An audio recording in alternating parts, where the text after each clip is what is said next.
Great morning. Come on in, you guys. Great morning, great morning. Come on in.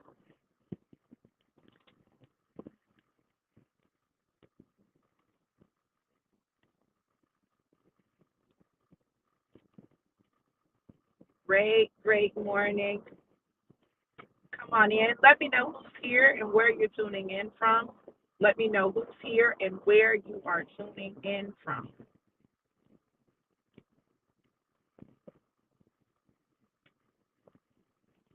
Let me see y'all. I'm on the road again. Oh my goodness. Headed to my baby. Ready to see him.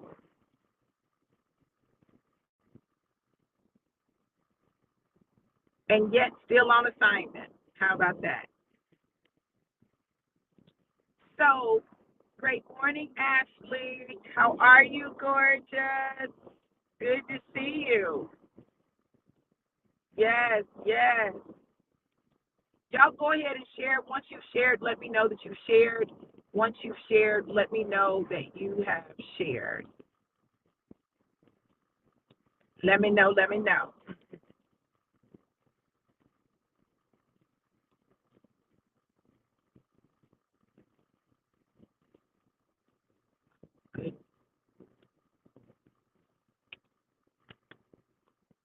Okay, so we're going to go ahead and get started with today's word. Today's word is promise. We started out with purge, then we went to purpose, then we went to place, then people. Um, Make sure I'm doing it right. Purge, purpose, place, people, provision, and today is promise. The promise and provision seem like they are closely related, and they can be. But today we're going to talk about the promise, this one particular promise. God has given us plenty of promises in the Bible, and that's why I encourage people to find the promises of God that align with what you desire in your life and stand on those promises. Recite those scriptures, say them with conviction, insert your name. Great morning, Denise. Great morning, Stacy. And then once you do that, then you begin to appropriate the promises of God. So today we're talking about promise. And the promise that we're talking about is one that we're all very familiar with. In the book of Jeremiah, the prophet Jeremiah said, "This is the word from the Lord, our God. I know the plans that I have for you, plans for good and not for evil, to bring you a hope and a future, to take you to an expected end, to prosper you." Hey, sis. So God says that He has plans for us, for a hope and a future, to bring us to an expected end. I love the version that talks about the expected end. What does that mean? It means that there is an end that God has already established and He is taking you to. He already knows where it is. He already knows what's going to happen. Now, along the way, you will have the opportunity to make choices, but at the end of the day, He knows where He's taking you. That's the promise. So if that is the promise, why is it that we find ourselves unable to tap into the promise, access the promise, get to the promise? And the answer is very simple. Now I know many of you would say, "Oh, the devil. It's the devil's fault. The devil don't want you to get there." And he doesn't. That's true, he doesn't. This is the problem though. The problem is the devil is often not the reason why we are not at the place of promise. The reason that we're not at the place of promise is us. Now, listen, can we just be honest and real for a second? The reason that we are not at the place of promise is not the devil, it is us. It is us. It is our unwillingness to become better. It is our unwillingness to face ourselves. It is our unwillingness to look at the things that we've experienced in our life and how they've affected us. We are the reason that we don't have the promise. Wow. Now, while for some of you that may seem harsh and it may be cruel, but I'm just trying to set you free. What is the freedom in knowing that we are the reason that we have not yet attained the promise? If we have the reason that we have not attained it, then we can be the reason that we do. Come on, somebody. Listen, if we are the ones that are holding up the promises of God for our life, then we can change that by changing what we do, how we think, how we move, how we deal with people. All of those things are a part of what has to change in order to get to the promise. Y'all know from probably about September, towards the end of September, all through the end of the year, I did no more sabotage classes. And I came to understand something, that we were sabotaging ourselves and not even aware that we were sabotaging ourselves, because in our mind, it's just who we are. In our mind, it's just how we are. In our mind, it's just how we show up. But what I'm going to tell you is, at the root of your just is something in your childhood, something in your past that has created a conditioned response. Things that you say to yourself that prevent you from moving to the other side, the side where the promise resides.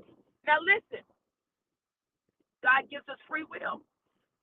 My sister and I were talking about this yesterday, and talking about how much of a gentleman God is, and yet how controlling church people can be.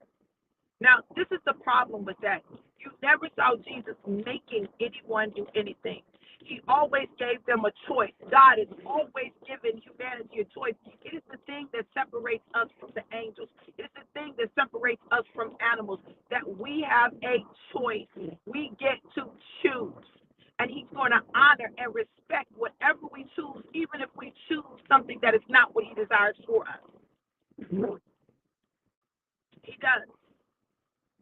But he knows the plans that he has for you.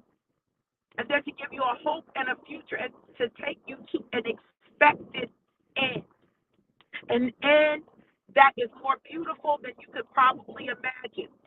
An end that is a place where God will be able to be glorified in your life. An end that will bring him glory and will allow people to see the power, the glory, and the anointing of the Most High God. That end. That's where he's trying to take you. Whether or not you get there, it's not up to him. It's not up to him. It's up to you. It's up to me. I made some very clear decisions. 21, 22, and 23. I made very clear decisions. I knew that I was in my own way, and I said, God, what must I do? Not to be saved, I'm already saved, but what must I do to get to the expected end that you promised me? It meant that I've had to do some work. I've had to invest in me. I've had to deal with my traumas, identify my traumas and my triggers. And then it's a continual process, because we're continually growing. God is continually peeling back the layers of our life. And as he peels back the layers of our life, he begins to reveal things that we maybe thought we were over, or we maybe thought we had dealt with, only to discover that it was still there, lurking underneath the surface, waiting for the right thing, the right instance, the right circumstances to trigger it. But it's there. Now, it's up to us to deal with what he reveals. We have a choice again. Will we deal with what he reveals to us that is an issue in our life? I'm determined that everything that God reveals to me, that I'm going to deal with it. Like, I got to face it. I can't run from anything anymore. Difficult conversations, I got to have it. Cutting people off, I got to do it. Navigating situations differently, I've got to, I must. It is a must for my survival and my thriving. I don't want to just survive, but in order for me to survive, I'm going to have to do some things differently. And in order for me to thrive, I'm going to have to take it to the next level. So on this journey called life, God has made us promises, and you can appropriate those promises for your life, but it will require you to do some work. So y'all know that, I was saying that I did the No More Sabotage classes, and God put a burning desire in me to do those classes. Now, the reason I think that he gave me that burning desire is that he understands the power of getting free from those saboteurs, getting free from those things that we would allow to hold us hostage, that we would allow to keep us from tapping in to the promises of God. Like, we've got to understand it. So it's really interesting. So when I have conversations with people, I can begin to talk to them about, well, what saboteur is that? Like, what is that? And those who've taken the class, they clearly can identify the saboteur, not just in them, but in other people and in me. So as I'm having these conversations and I'm talking to you guys about the things that I've been going through, like, literally, I know that I've got some saboteurs that are trying to rear their head. They're going to always try to rear their head. That's why you got to kill them. Kill them dead. Kill them like David killed Goliath. Cut off the head. Cut off the head. And while we're in that process, and I'm in that process, there are times when things will just happen and it'll be multiple stimuli happening all at once, and they will start trying to rise up. It is my job. It is my job to deal with my thoughts and what I'm thinking, my emotions and what I'm feeling. It is my job to do that. You can't make it someone else's job to deal with your saboteurs. So the other day, I was talking to my baby, and I had to apologize. I said, "Baby, I'm sorry." And he was like, "No need to apologize." And I said, "No, I do have to apologize." See, I want to be quick to apologize when I see myself veering off. I want to be quick, to acknowledge when a saboteur has gotten in the way. I want to be quick to do that, because otherwise, then I give it room to grow. I give it permission to grow, to take up space in my life, to interfere and interrupt my relationships, to prevent them from being all that God has intended them to be, because I allow those saboteurs to get in the way, pride to kick in, and then me not be able to just say a simple, "I'm sorry, please forgive me," and then explain why I'm sorry, right? Because I want to be held accountable. I want to be held accountable in a way that allows me to grow, in a way that allows me to access every promise God has made concerning my life. It's not just enough to just say, "Oh, I just want to do better." No, no. You need people in your life who will hold you accountable, people in your life who will remind you when they see them starting to rise up, who will say, "Hey, I don't know if you noticed this, but it seems like." You need that in your life. It's one of the reasons that I'm getting ready to do the No More Sabotage class again. I'm watching people, and I'm like, man, if they had that class, baby, they would go to the next level. 122, y'all. 122. Y'all know that's been coming up a lot. But it would make a huge difference if they applied the material. See, the key is not the material in and of itself. The key is the application of the material. The key is our willingness to apply things to our life that we might be able to be set free. God comes to, he said that, that Jesus came to set the captives free. And I believe that if you begin to kill your saboteurs, you're setting your captives free. That captive part of your mind, that part of your being that has been stuck, the part of the promise that has been unable to be activated because you just couldn't get on the other side of you. I know in the church we talk about the devil this and the devil that, but I just believe with everything in me that we give the devil way too much credit. We give him too much credit. We bring him up too much. We say his name too much. It's not about him. It's about us. I believe that he's done his work, and he does his work early, and then he kind of sits back. He deposits things in us, deposits these thoughts, these fears, these anxieties, and then allows them to be activated and work for themselves so that he doesn't have to do the work. His minions don't have to do the work.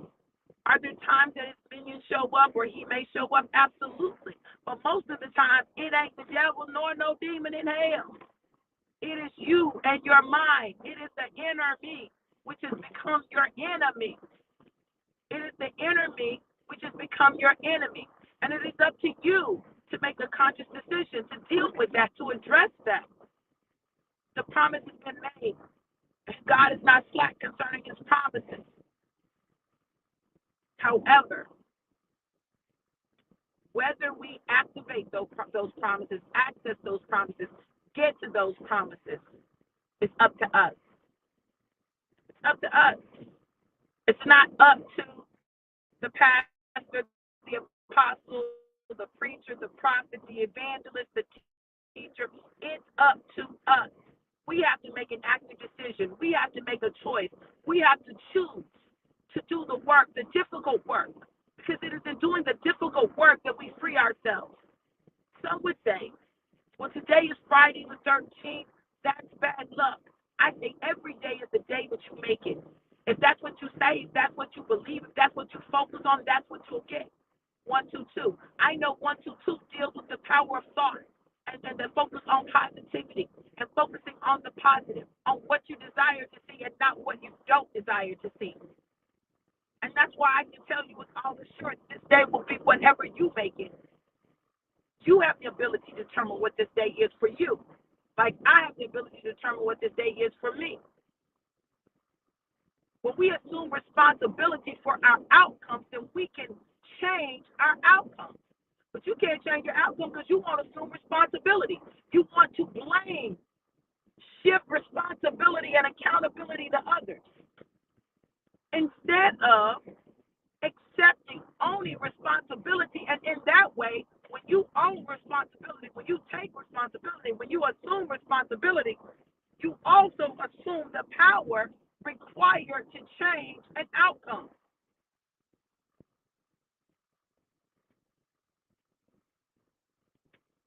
I said that this is the year that I set 1,000 people free, minimum 1,000 people free from their saboteurs, free from their self-sabotaging behaviors, free from fear, free from poverty mentality. Minimum 1,000. Minimum 1,000. So I have goals, right? In order for me to set 1,000 people free this year, I need to set at least 9 times 12. That'll be 108. So it'll be wait. That's, let's say, roughly 100 people a month. Let's say roughly 100 people a month. A little less than that, probably about 70 times 12. Let's say 70 to 80 people a month that I set free. So I can't do it if I don't do the work. Just like you can't do it if you don't do the work. My goal this month is to help 70 people get free. 70 people. 70. That's doable, right? 70 people to identify their saboteurs. 70 people on how to kill those saboteurs. 70 people on how to supercharge their life. In the No More Sabotage 6-week supercharge. Listen, I don't want you to just be close to freedom. I want you to experience freedom. I want you to experience freedom, to know that you are free, to know that you have been liberated, to know that it is your birthright, so that you can get everything that God has. And then I want you to help some other people. Because for me, that's what it's about. I know I'm a leader's leader. I lead leaders. The people who are connected to me are leaders. Even if you don't see yourself as a leader, you are a leader. You may be an undercover leader. You may be an unactivated leader or an inactive leader, but you are a leader. And the question is, when are you going to get out of your way and step into the leadership role that God has called you to? This is day 6 of Forward Focus 21.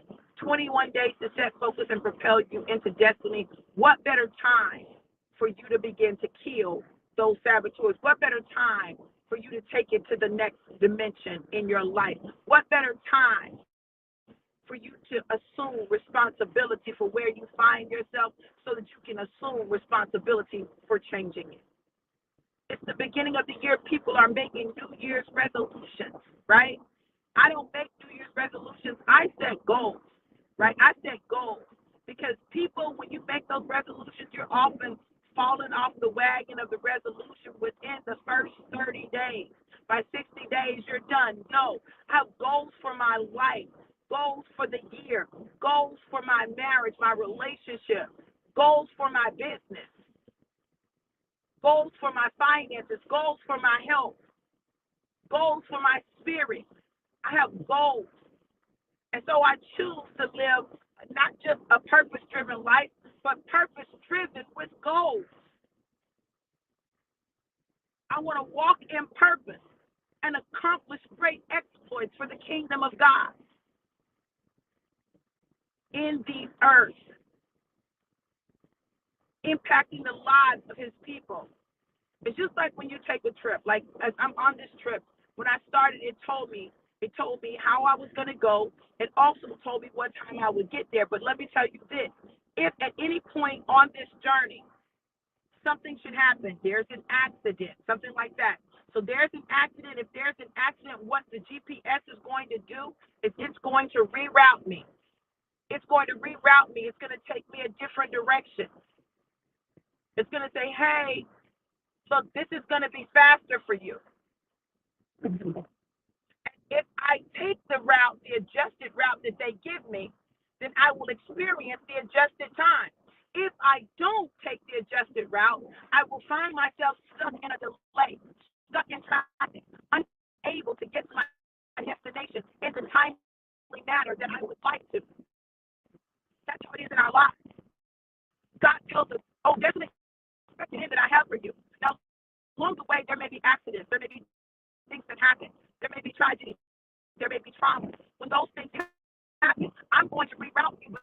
But if you don't take the new route, then you are still going to be experiencing the same delay that's going to keep you from getting to your destiny. People get stuck. But you don't have to. You don't have to. Today, you can choose something different. You can choose to move differently. You can choose to tap into what it is that God has in store for you in a way that is liberating, in a way that is freeing, in a way that changes not only your life and your outcome, but the life and the outcomes of those connected to you. When we talked about people, we talked about Jonah. We talked about Jonah being on the ship while he was running from God. And we talked about how Jonah being on the ship running from God affected the people on the ship. And we said that Jonah had the ability to cause the storm to cease, but it required him not being on the ship. And rather than him just getting off the ship, he told them, throw me over. Throw me over. I want you to assume responsibility should anything happen to me. That's basically what he was saying. I don't want to do it. I don't want to jump off. Well, he could have jumped off and just been done. God has a place that he is taking you, and whether or not you get there, it's not determined by all these external things. It's determined by you. Because what I'm clear on is when there is one route, that there is an alternative route. There is another path that you can take to get to the destination. This morning, there are multiple ways to do anything, multiple ways to say things, but we get stuck in one way. If we're stuck in one way, we're not open to being innovative. You know, it's so interesting because one of the sage powers that allows you to get on the other side of your stickler or on your saboteur is innovate. Innovate is when you allow yourself to look at the situation or the circumstances to be open to creative new ways of dealing with it, creative new ways of addressing it. That's a way to just move from surviving to thriving. Because you know what? God is creative. And he said that, he has given us and made us in his image. So if we're made in his image and he is a creator, that means that we are creators. Are you creating? Or are you simply using the things that others have created? So because we're creative, we can come up with creative solutions to any problem. Hey, Jackie, how are you? We can come up with creative solutions. Jackie has a business, Granny's Goods. She's got a couple of businesses, but I'm talking about Granny's Goods. Granny's Goods is food products. She has people who want her food products who are not in the same city and state that she's in. If they're in the same city and state, that's easy. You can often just make a delivery or they can pick up. But when they're in other places, you have to come up with innovative and creative ways of shipping the products to them in a way that's going to allow them to maintain their value, that taste, that experience. You want them to have the experience they would have if they were right there in the city. So you got to get creative. If you fail to get creative, oh no, I can't sell my product to people outside of my city and state because I don't have a way to get it to them. Innovate. That innovation becomes key. So as you're on this journey and you're going towards the promise, the plan that God has for you, that expected end that He's taking you to, that you're on that journey, be open to being innovative and God being innovative and how He gets you there. Don't reject it outright because it doesn't look like you think it should look. Who said you were the expert on how to get to the expected end that God has for you? I know I'm not. So when God shifts things, He begins to change things up on me. I'm like, hey, okay, God, well, if this is what you're doing, God, you're going to have to show me how to do this. If this is what you want, God, then you're going to have to show me how to tap into this. That's my thing. You got to be able and willing to trust God, even when you don't understand it, even when you don't get it, even when it looks crazy to you. Even then, you got to be able to trust Him. Why? Because He's made to a promise, and He is not slacking concerning His promises, slack concerning His word. He said that my word will not return to me void, but it shall accomplish everything that it is sent for to accomplish. That's including in your life. It's going to accomplish what it says for to accomplish. But there's a part that you play. There's a part that you play. You have to make some decisions. You have to make some choices.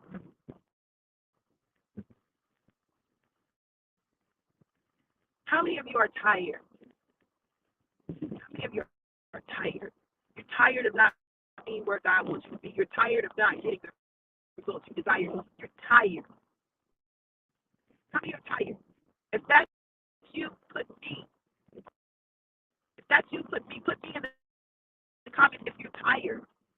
If you're tired of experiencing the same thing over and over again. If you're tired of living below where it is that you desire to live and where God desires you to live. If you're tired, put me in the comments.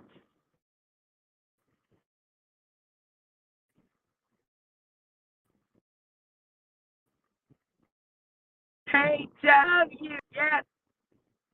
You're so welcome, Justice.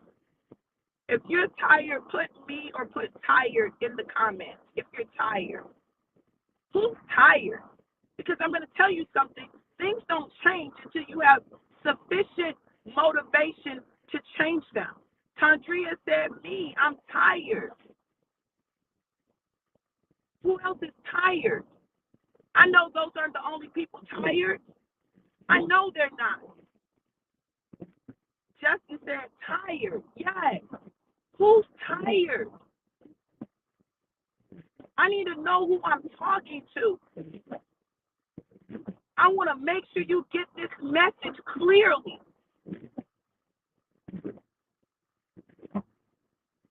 One of the things about being tired of something is when you get tired enough, you will change. You will make changes in your life. You'll do some different things. I always tell people, when it comes to like relationships and stuff, when people say, oh, this person needs to this, that person needs to do that. Like, listen, people aren't going to do anything until they're tired. And they got to be sick and tired of being sick and tired of being sick and tired. You get to that place, then you'll change some things. I remember when I got to the point where I was so tired of my life, I looked at my life and I said, this is not my life. This is not my house. This is not my family. No, this is not it. I know there's more. I know there's more. And when I say this is not my family, I don't mean like I just want to throw my family away. I mean, we're not operating the way we need to operate. We're not operating on the level that we need to operate. When you get to that place and like you're really tired, whatever I've got to do to change it, I'm going to change it. Whatever I've got to do. Sometimes that means you got to let some people go. Sometimes that means that you got to have God deal with you intensely. Okay, God, if you're not going to change the situation, change me in the situation. There's something liberating about God changing you. So listen. So one of my saboteurs that I have to kill off is stickler. Let me tell you about the stickler. The stickler, things have to be done a certain way. They have to be done a certain way in a certain order. Like things have to be done a certain way. The stickler is very particular about how things are done. There's a right and a wrong way to do things. And according to the stickler, if it's not done the way they think it should be done, then it's wrong, right? So sticklers stress about stuff that are not a big deal, right? So for me, one of the things that I was a stickler about was how things were put in the dishwasher. Like there's a certain way that you put stuff in the dishwasher. Now, if you don't put it in the dishwasher like that, it's a problem. So now my nerves are bad and I'm upset because you didn't put the stuff in the dishwasher the way I feel like you should put the stuff in the dishwasher. My nerves are bad. I'm upset about how the stuff is put in the dishwasher. Why? Why? That don't even make sense. Why give that much energy to how things are put in the dishwasher if they're washed and they come out clean? Why? Because I feel like it needs to be done a certain way, and if it's not done a certain way, it's messing up my order, messing up my order of life. Like I need it to be done a certain way. Well, why do you need it to be done a certain way? You need it to be done a certain way because that certain way brings you comfort. It's familiar. It's your desire to be in control and in charge of something that needs to be done like this. Y'all know sticklers are also called people with OCD. So you got to figure out what's most important, my peace or how the stuff is put in the dishwasher. I had to learn to choose peace. I had to learn to choose what I want my life to look like as opposed to how I want things done. Things can be done a multiplicity of ways and get the same result. So why stress yourself about something that is not life or death? It's not going to make or break you. It is simply your preference, your way of doing it. If the other way works, why are you stressing your own self out? I stress myself out. I stress my kids out. Then my kids were doubly stressed out because my ex-husband believed that things should be done a certain way, and I believe that things should be done a certain way, but we didn't believe they should be done the same way. So now the kids have to choose who are they going to listen to because they're going to get in trouble by somebody over how they put the stuff in the dishwasher. Now we have created children with their own set of saboteurs because they're trying to navigate and manage these two parental expectations.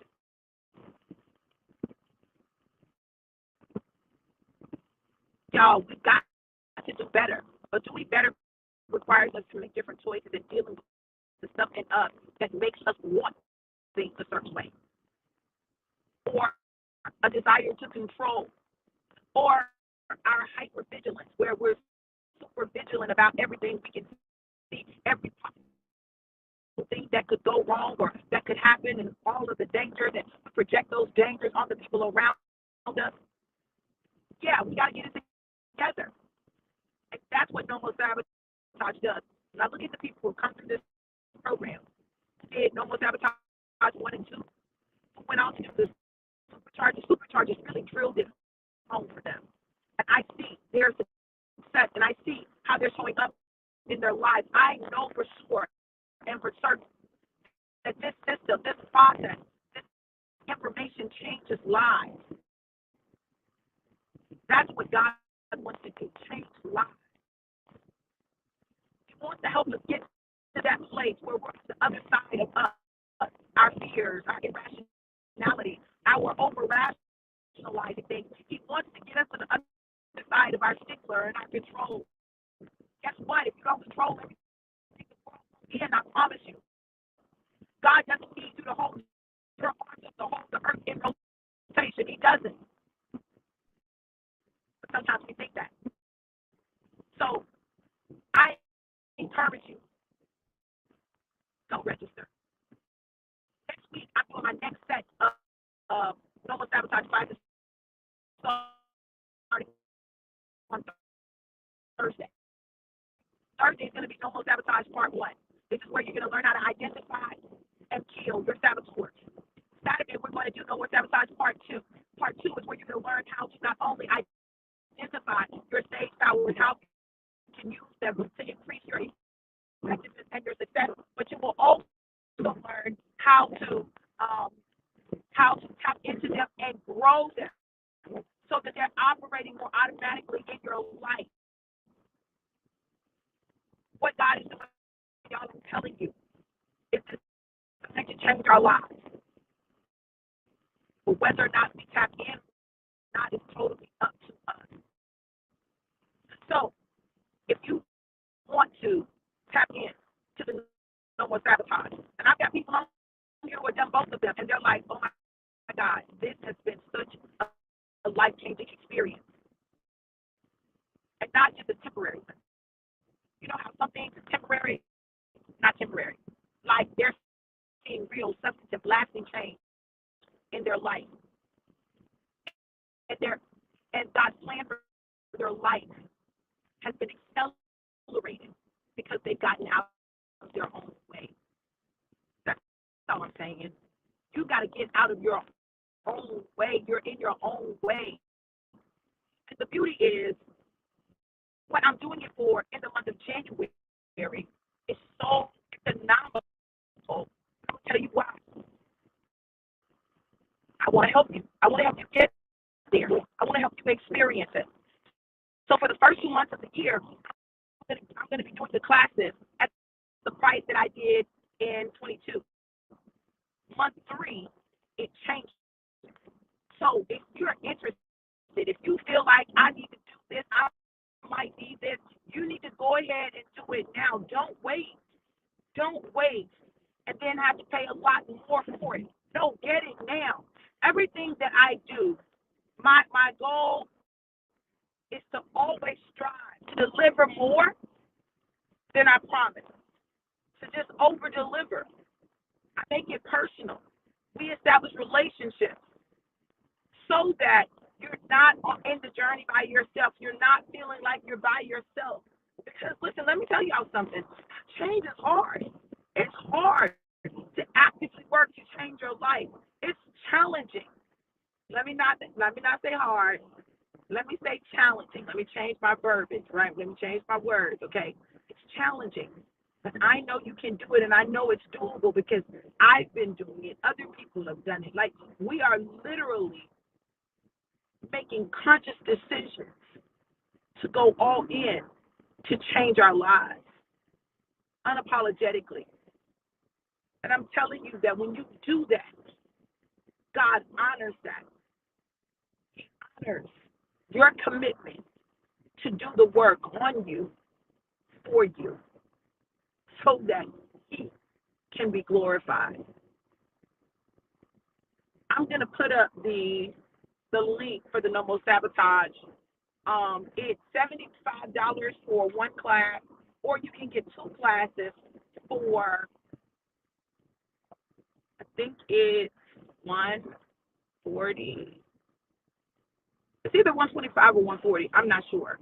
I think it might. I don't know. It's either 140 or 125, right? But you can get both classes. Sign up for both of them. Use Afterpay. Now, let me tell y'all the beauty of Afterpay. What Afterpay does is it allows you to get the service, receive it, and the person to be paid up front for it, and then you make payments over an 8-week period of time. So you're making payments over 8 weeks, but you've already gotten the class. You've already gotten it. It's already done.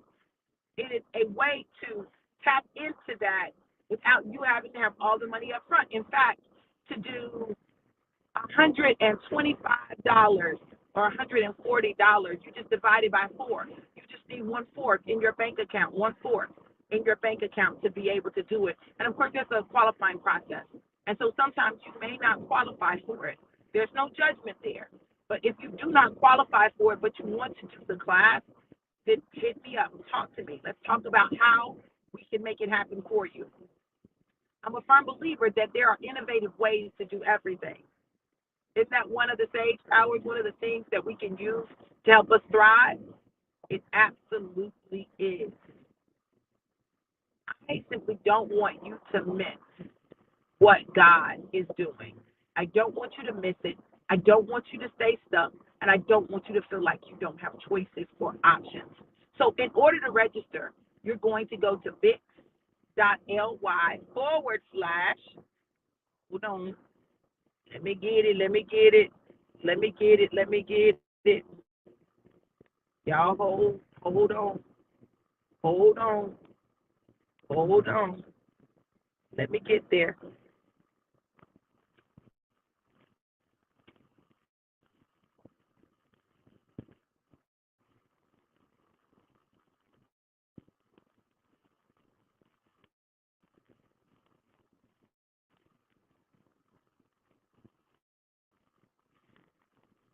Oh my God, and I'm burning up. How about that? There we go. That should give you all the options. That should allow you to register. Now, this is what I'm going to say. God's plan is God's plan. That's an expected end that He's getting you to. And I'm so excited about it. You all, this year is all about manifested miracles, and really seeing things come into fruition, come to pass. Because we've been believing God for a lot of things, and they've not yet happened. This is the time for it to happen. When I look at my life today, where I am today versus where I was 3 months ago, I'm like, wow, guys, so much has changed. So much has changed. Even down to my address, so much has changed. And I'm so in awe of God and how He does what it is that He does. Y'all, listen, I'm telling you. Hey, Bella, good to see you, beautiful. God is doing a great work in our lives, and He just wants us to be active participants to co-create the life that we say that we desire. Look, I'm going to get out here. Y'all know I'm traveling. I got to get to the house, okay? Get to my baby. We got stuff to get done today. But know this. Know that I absolutely love you guys to life and life more abundant. It's day 6. Still got time to make changes. If you want to join us on the fast, you are not in the Forward Focus 21 group. Put Forward Focus in there. Put Forward Focus in there. Go ahead, put Forward Focus in there. Let's get you plugged in. Let's get you plugged in so that you can walk this thing out with us. We're doing this as a collective. There's power in the unity that we create. So if you've been blessed by this word, if you just want to sow your manifested miracle seed, and make sure that you put in the 4 line or the simple line what you're believing God for, what miracles you need in your life. Go to Cash App $DRB Walters, Cash App $DRB Walters, or PayPal.me/DRB Walters. So what I told you to sow, and watch the, I'm going to say rapidity, how rapidly you see His hand show up in your life. Move it quickly. Don't miss it. Love you guys to life and life more fun and having absolutely amazing